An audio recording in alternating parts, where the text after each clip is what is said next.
Good morning everyone. This is doctor Srinath Devalapalli, paediatrician, చిన్నారి పిల్లల hospital, Mahabubabad.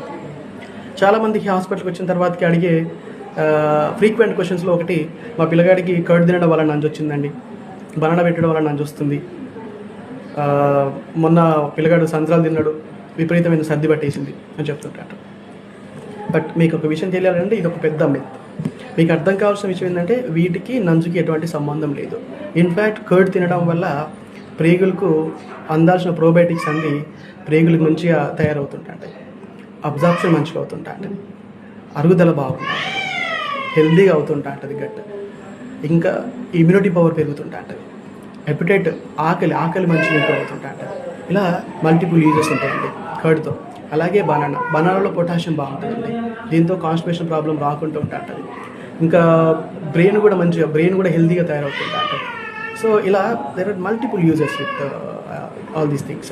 అలాగే మీరు ఈ సిట్రస్ ఫ్రూట్స్ ఏవైతే పులుపుగా ఉన్న దాంట్లో విటమిన్ సి ఉంటుందండి. విటమిన్ సి మన యొక్క ఇమ్యూనిటీ పవర్ని పెంచుతుంటాట.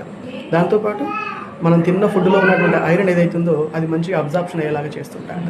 కాబట్టి ఇలాంటివన్నీ పెద్ద మిత్ అండి, ఇట్లాంటివి ఎటువంటి నమ్మకూడదు. Definitely you can definitely give to the child. Thank you.